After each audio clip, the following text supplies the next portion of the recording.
Donc, nous sommes ce matin en arrière parce que, souvenez-vous, dans Daniel 6, on était à la fin de l'Empire babylonien, on était au début du règne de Darius le Mède, qui est également Cyrus le Perse. Mais là, on revient en arrière et on retourne à la première année de règne de Belshazzar, première année de co-règne. Souvenez-vous, son père Nabonide était à Théma, à plusieurs milliers de kilomètres de là. Donc, il était co-régent, comme on disait.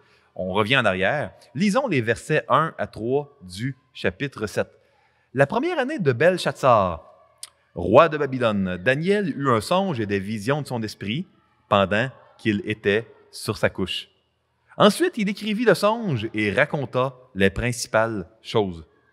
Daniel commença et dit, « Je regardais pendant ma vision nocturne et voici, les 4 vents des cieux firent irruption sur la grande mer. » La grande mer, quand vous la lisez dans l'Ancien Testament, ça fait référence à la mer Méditerranée, donc la plupart du temps. Et 4 grands animaux sortirent de la mer, différents l'un de l'autre. Donc ici, on voit les 4 vents désignent habituellement l'Est, l'Ouest, le Nord, le Sud. Donc de partout dans la mer, il y a 4 animaux, 4 bêtes qui sortent. La mer est souvent dans la littérature prophétique associée aux nations, à toutes les nations de ce monde. Comment je peux vous le proposer? Parce que c'est ce que Ésaïe dit. Si vous lisez Ésaïe 17, par exemple, puis il y aurait d'autres exemples, c'est clairement mentionné. Donc, la meilleure manière, la plus prudente, la plus sécuritaire pour interpréter les prophéties, c'est de voir ce qui est clairement attesté dans la Bible. Parce que sinon, on tombe un peu dans la spéculation. Donc, évidemment, il peut y avoir différentes opinions, puis je veux être très, très clair par rapport à ça. Là, on touche dans Daniel 7 à une vision de Daniel et on va toucher à une autre chose plus mystérieuse à la fin du chapitre 9. Il y a souvent plusieurs vues différentes. Je vais vous en présenter une parce que le temps est tellement court, je n'aurai pas le temps d'en présenter d'autres, mais si on avait beaucoup de temps, je pourrais vous présenter les 3-4 possibilités principales en expliquant c'est quoi la force et faiblesse de chaque possibilité puis pourquoi moi j'en privilégie une. Fait que je veux vraiment mentionner ici que dans la section 7 à 12 de Daniel, il y a parfois certains éléments plus mystérieux où il y a historiquement, depuis 2000 ans, 2, 3 possibilités, 4 possibilités. Puis je ne suis pas en train de dire que les autres que je ne mentionne pas ne sont pas valides. Je ne suis pas en train de dire que la possibilité que je vous présente est vraiment la seule, puis que tout le reste, c'est de l'hérésie. Mais par manque de temps, là, je vais tout simplement les mentionner. Donc ici, la mer, donc des nations sortent 4 bêtes. Dans le chapitre 7 de Daniel, il va y avoir 2 choses qui sont comparées, mises en opposition, mises en contraste. 4 bêtes, puis c'est mentionné. Daniel, ça va être dit à Daniel que ce sont 4 rois ou 4 royaumes. Quand c'est mentionné, c'est clair. Et on a également un fils de l'homme qui va être présenté. Quelle est la différence majeure entre les animaux puis entre les êtres humains? Parce qu'il y en a qui peuvent me nommer une différence biblique majeure. Oui? C'est une réponse qui, à mon avis, est bonne, mais pas celle que je cherchais, pas la meilleure réponse. Oui? Oui, c'est ça. Dans toute la création, la marque unique des humains, c'est qu'ils sont porteurs de l'image de Dieu, ce que les sauterelles ou les lapins ou les végétaux n'ont pas. Okay? C'est pour ça que même encore aujourd'hui, la plupart des gens vont dire que c'est moins grave s'il y a une vie végétale qui meurt que s'il y a une vie humaine qui meurt. La plupart des gens, même dans la société là, non chrétienne, vont dire si tu as à choisir entre ta plante et ton voisin, mais choisis ton voisin, même si tu n'aimes pas beaucoup ton voisin. C'est une autre histoire. Donc, on voit ici 4 royaumes qui vont surgir des nations. C'est assez facile de savoir quel va être le premier royaume parce que ça a été dit dans Daniel 2 que la tête, c'est Babylone. C'est assez facile de savoir quel va être le deuxième puis le troisième parce que si vous lisez Daniel 8, elles sont spécifiées. Comprenez? Donc, si on lit comme il faut Daniel 2, Daniel 7, Daniel 8, il y en a 3 des 4 qui sont nommés. Donc, ça laisse place à l'imagination juste pour le 4e. Vous me suivez, hein? Donc, la spéculation, elle est un peu plus au 4e, parce que le 1, 2, 3, ben, on se fie à ce qui est mentionné et à ce qui est interprété. Continuons la lecture. Versets 4 à 8. Le premier était semblable à un lion et avait des ailes d'aigle. Je regardai jusqu'au moment où ses ailes furent arrachées. Il fut enlevé de terre et mis debout sur ses pieds comme un homme, et un cœur d'homme lui fut donné. Et voici, un second animal était semblable à un ours, et il se tenait sur un côté. Il avait 3 côtes dans la gueule, entre les dents, et on lui disait « Lève-toi, mange beaucoup de chair ». Après cela, je regardai, et voici, un autre était semblable à un léopard, et avait sur le dos 4 ailes comme un oiseau. Cet animal avait 4 têtes, et la domination lui fut donnée. Après cela, je regardai pendant mes visions nocturnes, et voici, il y avait un 4e animal, terrible, épouvantable et extraordinairement fort. Il avait de grandes dents de fer. Il mangeait, brisait et il foulait aux pieds ce qui restait. Il était différent de tous les animaux précédents. Et il avait 10 cornes. Je considérai les cornes, et voici, une autre petite corne sortit du milieu d'elle, et 3 des premières cornes furent arrachées devant cette corne. Et voici, elle avait des yeux comme des yeux d'homme et une bouche qui parlait avec arrogance. Donc, il y a beaucoup d'encre qui a coulé sur cette portion-là. Il y aurait beaucoup à dire. La clé, c'est toujours de voir qu'est-ce que la Bible dit, simplement, clairement, de ces différents symboles-là.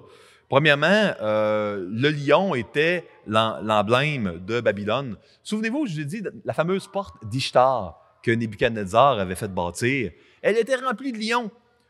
Si vous allez voir des photos, des excavations de bâtiments babyloniens, il y avait souvent un lion sur le haut du bâtiment. Il y avait un lion comme ça ici. Vous pouvez voir ça au musée Pergamon à Berlin, si ma mémoire est bonne. Donc, des lions comme ça, c'était l'emblème des Babyloniens. Fait que là, nous, on peut l'avoir oublié ou pas en être conscient si on n'a pas été dans des musées. Mais il faut comprendre que c'était pas cryptique. Parce que la tête d'or, le premier royaume, c'est Babylone. Et puis, un lion, c'est comme de dire, voici, il y avait plusieurs nations, puis il y en a une qui c'est une feuille d'érable. Bon, ça ressemble un peu au Canada, habituellement, c'est sur notre drapeau, etc. Bon, vous comprenez, hein? Donc, ça, c'était définitivement l'emblème très, très connu de l'Empire babylonien. Pourquoi ce lion-là, je vous relis ici, non? C'est assez intéressant. Le lion, il a été enlevé de terre, mis sur ses pieds. C'est comme s'il devient un peu comme un humain. Comme un homme, d'ailleurs. C'est clairement ce que Daniel dit. Et un cœur d'homme lui fut donné. C'est comme si cet animal-là, il est différent des autres parce que c'est comme s'il était une bête au début, puis il ne l'est plus à un moment donné. Nous, on a la réponse. Daniel chapitre 4. Les quatre animaux sont 4 rois et ou 4 royaumes. Donc, le lion, c'est Nebuchadnezzar, puis lui, à la fin de sa vie, il s'est converti. La conversion, c'est quoi? C'est une restauration de l'image de Dieu, de l'expression de l'image de Dieu en nous, qui se fait. Donc, c'est assez intéressant de voir cela. Vous avez un ours qui se tient d'un côté. Lisez, si vous voulez, Daniel 8, parce que Daniel 8, c'est une vision sur l'Empire numéro 2 et 3. C'est juste ça, c'est un genre de gros plan, un macro sur l'Empire 2 et 3. En passant, cette histoire-là de représenter des empires et des rois par des animaux, c'était pas nouveau. Si vous lisez Ésaïe, lisez Ézéchiel, lisez Zacharie chapitre 10, vous allez avoir des exemples de boucs. Puis, de représenter un roi ou un royaume par des animaux, l'Ancien Testament est rempli de ça. C'est pas, on n'est pas dans une nouveauté ou dans de quoi de cryptique. Prononce. Si on parle de boucs puis d'animaux, là, ils nous disent que c'est des rois, mais comprenons que c'est très, très cohérent avec le reste de la littérature prophétique de l'Ancien. Maintenant, l'ours se tient d'un côté. Écoutez, la plupart des commentateurs vont dire c'est parce que l'Empire médo-perse, c'était pas un empire symétrique. Avant que notre ami Darius assassine, aille en guerre contre son grand-père Astyages, les Mèdes étaient plus forts, étaient la partie prédominante dans l'Empire médo-perse. Depuis Cyrus, les Perses ont toujours eu le dessus. Fait que c'est sûr qu'ils se tiennent d'un côté, parce que c'est pas un partenariat, l'Empire médo-perse, qui est symétrique. C'est un partenariat où les Perses sont vraiment là, je vous dirais, là, le gros bout du bâton, comme on dit au Québec. Hein, c'est eux qui mènent, et puis les Mèdes, ils suivent, depuis Cyrus. Donc, si vous lisiez l'histoire de l'Empire médo-perse avant Cyrus, vous verriez que c'est l'inverse. Mais depuis Cyrus, il se tient vraiment d'un côté, du côté perse. D'ailleurs, vous allez voir qu'il est beaucoup plus souvent appelé Cyrus le Perse que Darius le Mède. Son nom de trône Mède, surtout à l'extérieur de la Bible, même ailleurs dans la Bible, vous ne le verrez pas si souvent. Il y a de la chair et puis il va en manger beaucoup parce que ça a été un empire, évidemment, qui a fait plusieurs conquêtes. Le léopard, il est clairement mentionné comme étant Javan dans le chapitre suivant. Javan, c'est la Grèce. Ça, c'est une des prophéties les plus extraordinaires de Daniel. Durant des siècles, je vous le mentionnais hier, hein, les gens disaient que Daniel avait été écrit beaucoup plus tard, en particulier à cause de cette prophétie-là. Et puis, quand on a trouvé les manuscrits de Daniel de Qumran, ben là, ça a été « wow! OK, ça a vraiment été prophétisé à l'avance avec autant de précision. » Où est la précision?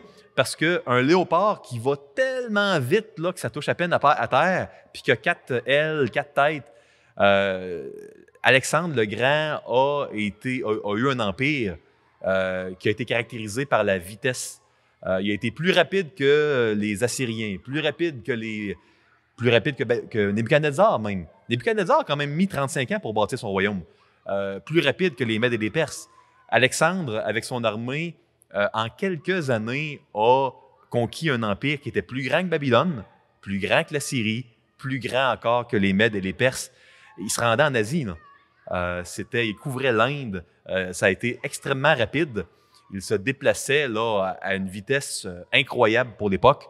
Il s'est suicidé, dit-on, là, assez jeune quand même, dans la trentaine, quand il a eu tout conquis, là, le monde connu de l'époque. Et puis, le royaume s'est séparé entre ses 4 généraux. Donc, les 4 généraux d'Alexandre se sont séparés de son royaume. Donc, ici, on voit un léopard, donc un animal prédateur très rapide avec 4 têtes, donc les 4 généraux d'Alexandre. Dans le chapitre suivant, dans le gros plan que vous voyez sur l'Empire grec, qui est mentionné comme étant le roi de Javan, hein, l'Empire grec, vous voyez que la grande corne se divise en 4 petites cornes. Fait que vous voyez, écoutez, assez clairement là, qu'après l'Empire d'Alexandre, il y a eu une succession, mais 4 sections plus petites. Donc ça, c'est assez intéressant. Le 4e empire, là, la spéculation commence parce que nulle part dans Daniel, il n'est nommé. Les 3 premiers sont nommés. Fait que, là, à mon sens, prenons ce qui est mentionné, puis ne complexifions pas les choses. Le 4e, il n'est pas nommé. Donc, on a un animal qui est différent des autres. Puis, les 3 premiers animaux, ils gouvernent le peuple de Dieu, mais ils ne semblent pas spécialement concernés par attaquer et détruire le royaume de Dieu. Vous comprenez? Le 4e, autant dans Daniel 7 que dans les chapitres suivants, il semble avoir une dent contre le peuple de Dieu, puis lui en faire une affaire personnelle de détruire le peuple de Dieu. Vous me suivez, hein? Donc, je vous l'avais mentionné, hein, pourquoi on ne parle pas des empires chinois, japonais, australiens, aztèques, mayas? Les visions de Daniel sont données à Daniel pour encourager le peuple de Dieu en nommant les empires qui vont régner sur le peuple de Dieu. Vous comprenez? Puis là, le peuple de Dieu, on est avec les Juifs ici. Donc, l'empire de Babylone a régné, les Mèdes et Perses, Grecs. Le 4e semble avoir une dent contre le peuple de Dieu. Certainement, l'Empire romain fait partie de ce 4e empire-là parce que c'est qui le procurateur qui a crucifié Jésus? Ben, c'est Ponce Pilate qui est un procurateur romain. Quel était l'empire qui dominait quand Jésus est venu? C'est l'Empire romain. Là où les commentateurs vraiment là, font couler beaucoup d'encre, c'est OK, ouais, mais on est. Jésus, il est mort, il est ressuscité, mais il n'est pas revenu. L'histoire de ce monde, elle n'a pas cessé. Et il y a eu des empires qui se sont succédés. Donc, est-ce qu'on doit considérer que c'est une continuité de l'Empire romain? Est-ce une parenthèse? Comment ça fonctionne? Et puis là, il y a une tonne de discussions qu'on n'aura évidemment pas le temps d'avoir. Puis moi, j'aimerais qu'on en reste aujourd'hui avec le but principal. Ce chapitre-là a été donné pour être un genre de « ça va bien aller », mais de la part de Dieu, qui lui connaît l'histoire et qui connaît le futur. Prenons-le comme ça. On connaît la fin de l'histoire et c'est une fin victorieuse. Et puis, évidemment, s'il y en a qui s'intéressent, il y a énormément de lectures que vous pouvez faire pour essayer de creuser là, le tout. J'aimerais attirer votre attention sur quelque chose de très intéressant. Vous voyez que l'Empire romain, il y a 10 cornes. Puis, vous vous dites peut-être, c'est quoi cette patente-là de cornes? Maintenant, c'est intéressant de comprendre que les cornes sont utilisées souvent pour parler de la puissance donnée par les dieux.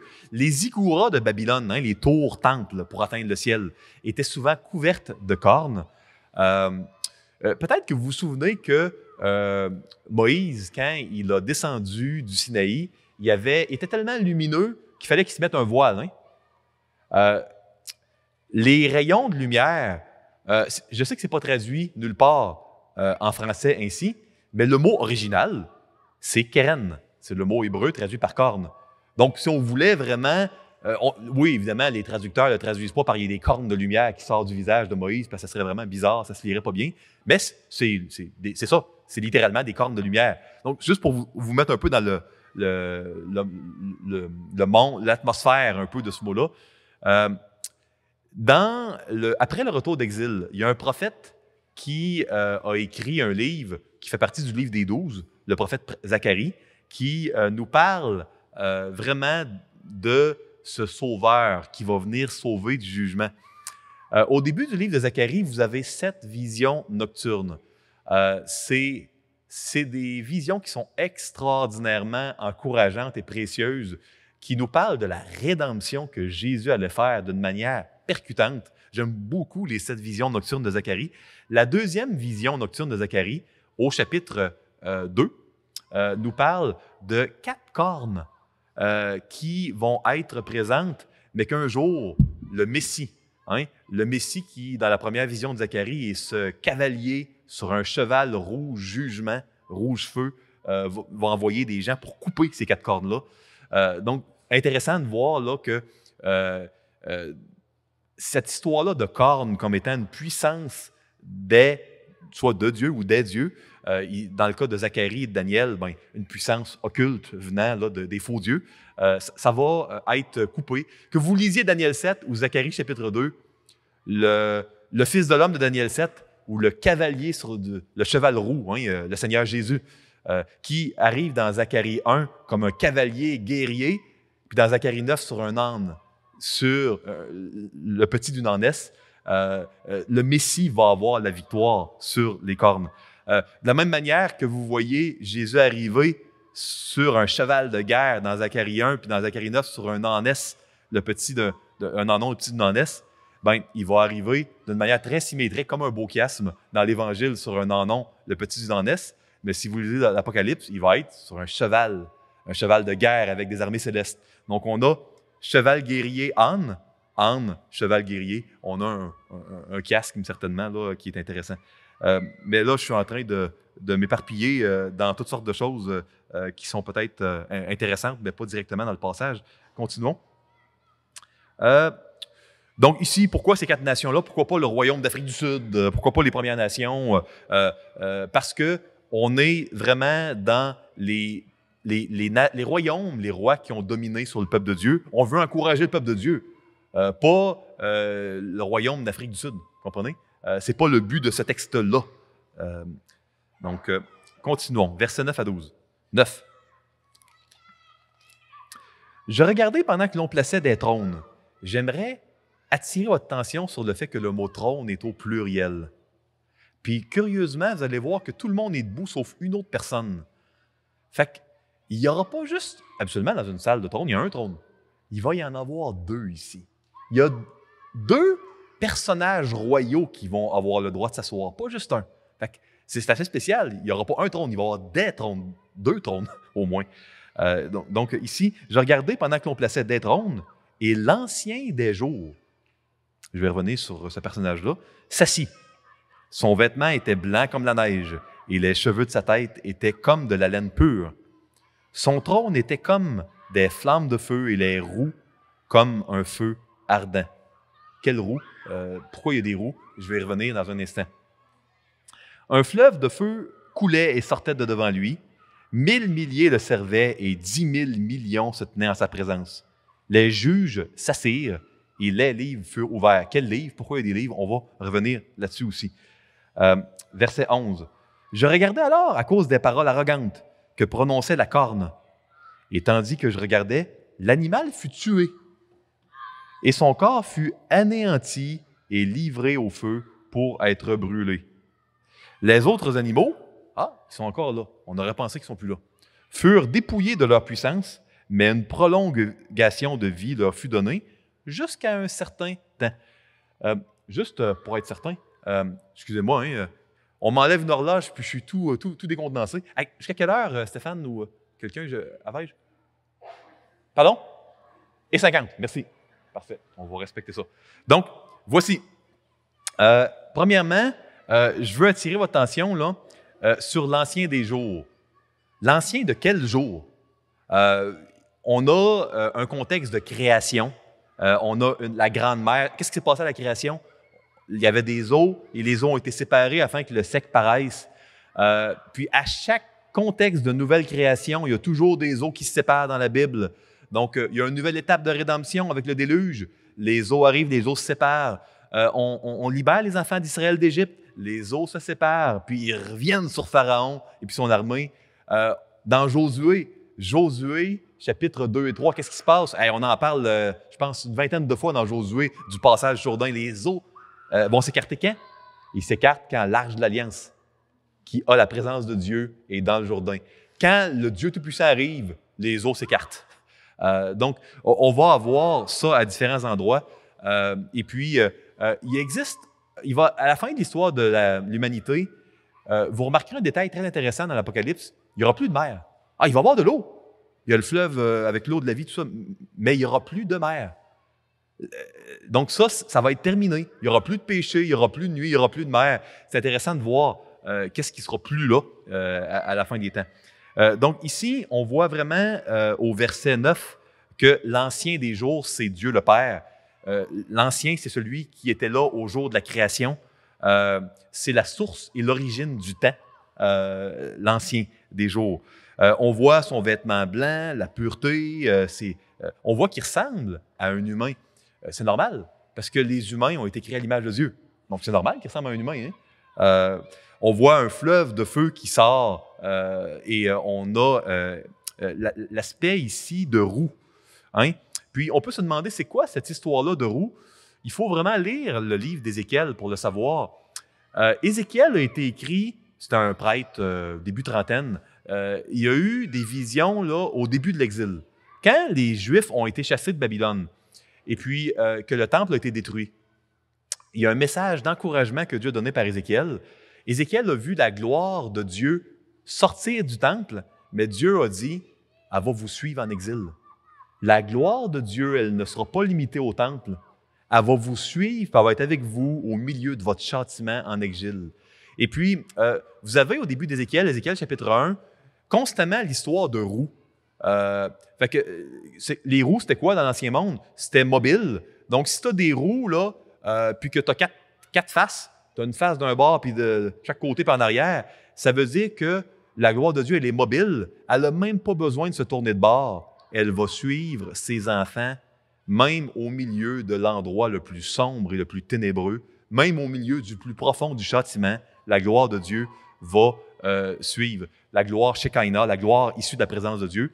Et on voit les roues d'Ézéchiel. Daniel avait les prophéties d'Ézéchiel. Parce que, écoutez, les premières années de Belchatsar, il y avait le livre de Jérémie, il y avait le livre d'Ézéchiel, il y avait tout ça, là, Daniel. Puis vous le voyez comment que c'était un homme de Dieu qui priait, puis il méditait, il chérissait.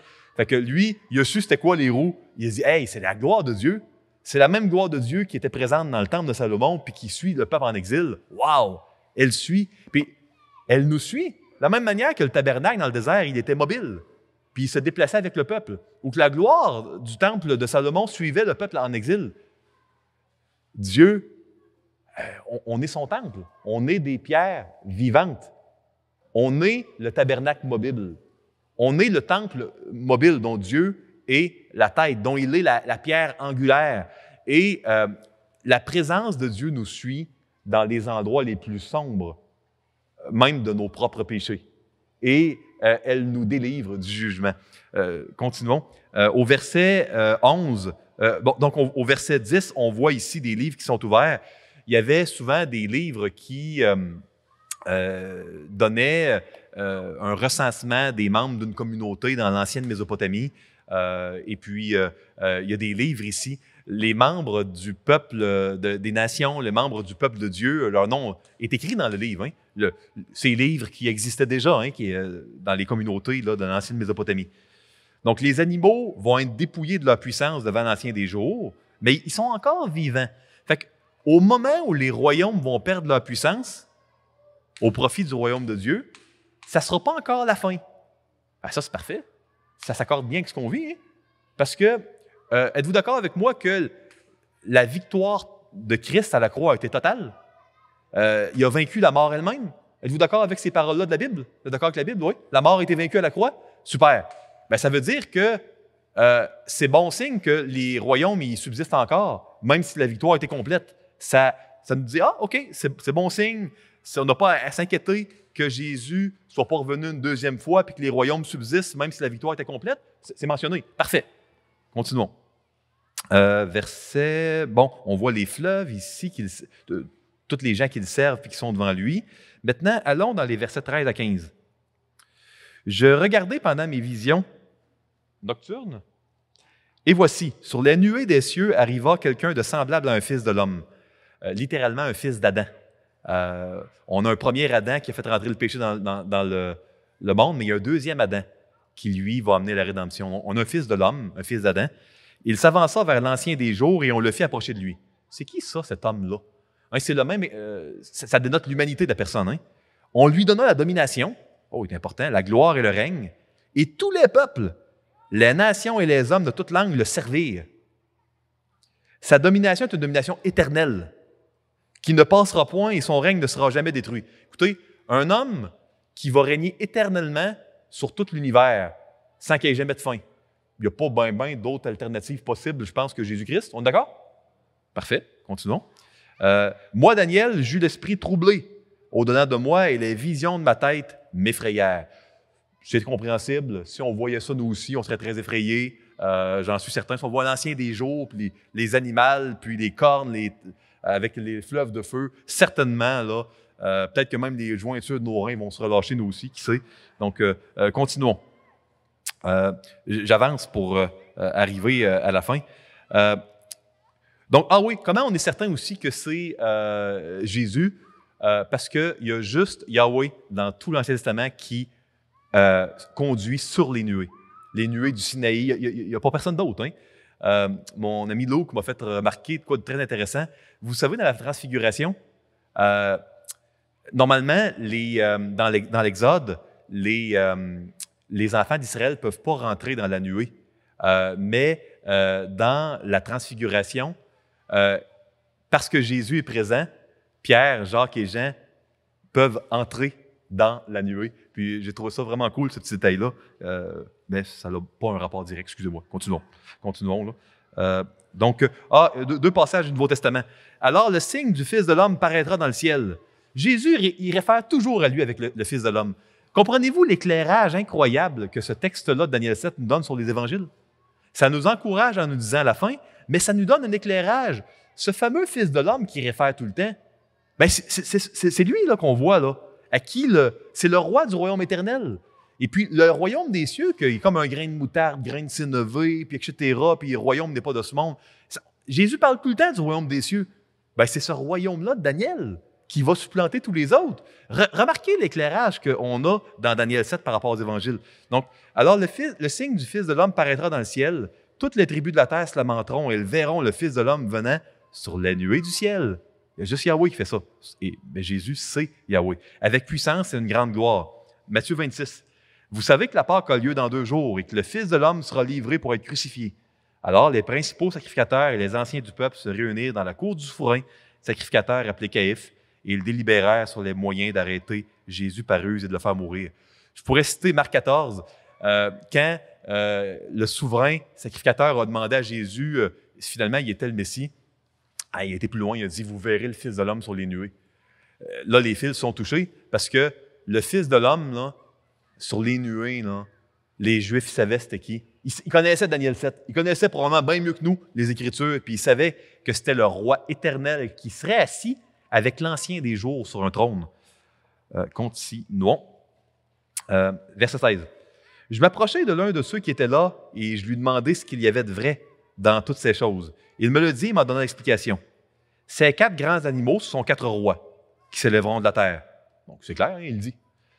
Mais les saints du Très-Haut recevront le royaume et ils posséderont le royaume éternellement, d'éternité en éternité. 19.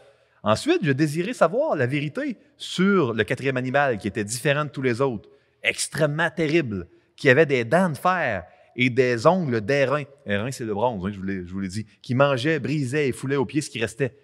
Et sur les 10 cornes, qu'il avait à la tête, et sur l'autre qui était sorti et devant laquelle 3 étaient tombés.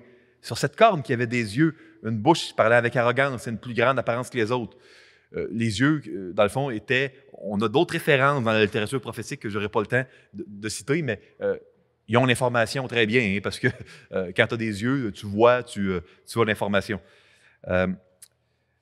21. Je vis cette corne faire la guerre aux saints et l'emporter sur eux, temporairement. 22. Jusqu'au moment où l'Ancien des jours vint donner droit aux saints du Très-Haut, et le temps arriva où les saints furent en possession du royaume. Je termine avec 24-25. 23. Il me parla ainsi. Le 4e animal, c'est un 4e royaume qui existera sur la terre, différent de tous les royaumes, et qui dévorera toute la terre, la foulera et la brisera. Les 10 cornes sont 10 rois qui s'élèveront de ce royaume. Un autre s'élèvera après eux.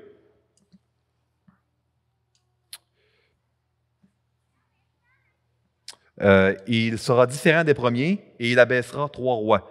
Il prononcera des paroles contre le Très-Haut, il opprimera les saints du Très-Haut et il espérera changer les temps et la loi. Et les saints seront livrés entre ses mains pendant un temps, des temps et la moitié d'un temps. Donc ici, on voit vraiment qu'il va y avoir un 4e empire qui, au lieu de dominer comme les 3 premiers sur le peuple de Dieu, puis là, il va y avoir des victimes un peu collatérales, mais il n'y a pas une dent particulière contre le peuple de Dieu. Le 4e royaume, lui, va se faire un point personnel. Là, le peuple de Dieu ne sera pas une victime collatérale, va être son ennemi numéro 1. Il va être très intentionnel de détruire le royaume de Dieu. Et d'une manière temporaire, l'Ancien des jours va lui permettre, mais juste durant un temps. Et puis, à la fin de ce temps-là, ça va être terminé, puis le royaume éternel va être possédé. La Bible donne une différence entre Dieu qui donne un héritage puis posséder l'héritage. Josué, c'est cette histoire-là. Dieu a donné un héritage aux enfants d'Israël, le pays promis, mais ils ne le possèdent pas et ils doivent avoir un leader qui va les amener à posséder leur héritage. Et on apprend dans le livre de Josué que nous, le peuple de Dieu, on a besoin de quelqu'un comme Josué, mais mieux que Josué, pour posséder l'héritage que Dieu nous a donné. Et nous, on sait que cet héritage-là, c'est Christ et que c'est lui qui nous a amenés à le posséder. Et puis qu'on le possède d'une manière partielle, dans un certain degré, et qu'on va un jour rentrer pleinement en possession de notre héritage quand on va être avec Dieu et on va le voir tel qu'il est au ciel. Je vous lis les derniers versets et je conclus. 26. Puis viendra le jugement et on lui ôtera sa domination qui sera détruite et anéantie pour jamais. Donc, ça finit bien. Ça va bien aller. Excusez-moi, c'est un peu cheesy, là, mais c'est le message qu'on voit ici. Puis viendra le jugement, anéanti pour jamais. 27. Le règne, la domination et la grandeur de tous les royaumes qui sont sous les cieux seront donnés au peuple des saints du Très-Haut. Hey, ça finit vraiment bien. Son règne est un règne éternel. Et tous les dominateurs le serviront et lui obéiront. Verset 28. Ici finirent les paroles. Moi, Daniel, je fus extrêmement troublé par mes pensées. Je changeai de couleur et je conservai ces paroles dans mon cœur. Effectivement, si on aurait une vision de même, on changerait de couleur, on ne l'oublierait pas de sitôt. C'est certain. Moi, j'aimerais vous laisser avec des applications. Oui, je suis une minute en retard, vous m'excuserez. Si vous êtes membre du royaume de Dieu, c'est important de voir le royaume de Dieu d'une manière différente du club optimiste ou loin, près de chez vous, dans lequel vous faites peut-être partie, ou de la tablée populaire ou autre. Dans le sens que vous n'êtes pas des bénévoles. Des bénévoles, ça ne doit rien à personne, puis on lui en doit une parce que ça a fait des bonnes choses.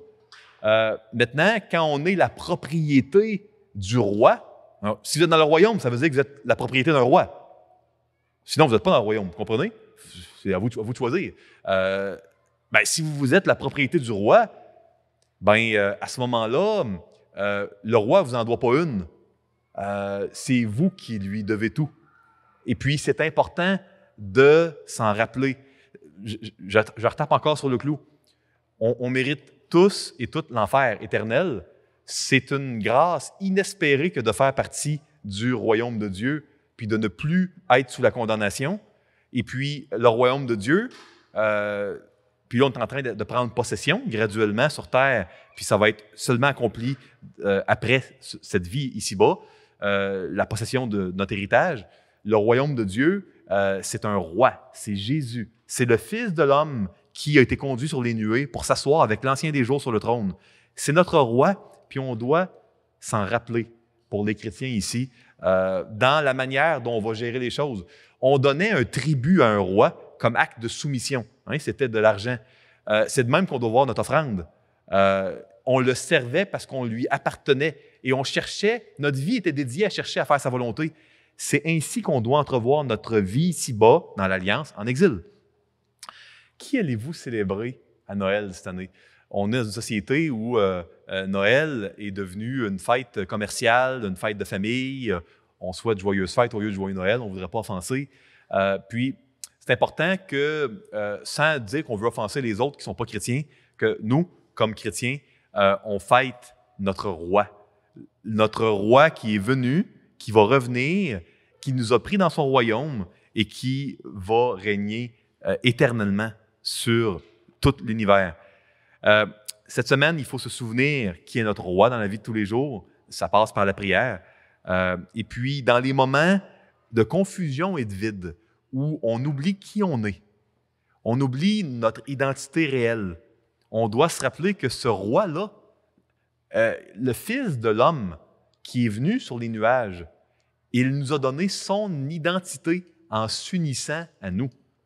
Et puis, d'être un homme, une femme, esclave, libre, grec, barbare, c'est devenu... c'est vrai, c'est pas supprimé, mais c'est négligeable. Notre identité réside dans la présence en nous du Fils de l'homme qui va être assis sur le trône, qui est présentement avec l'Ancien des jours.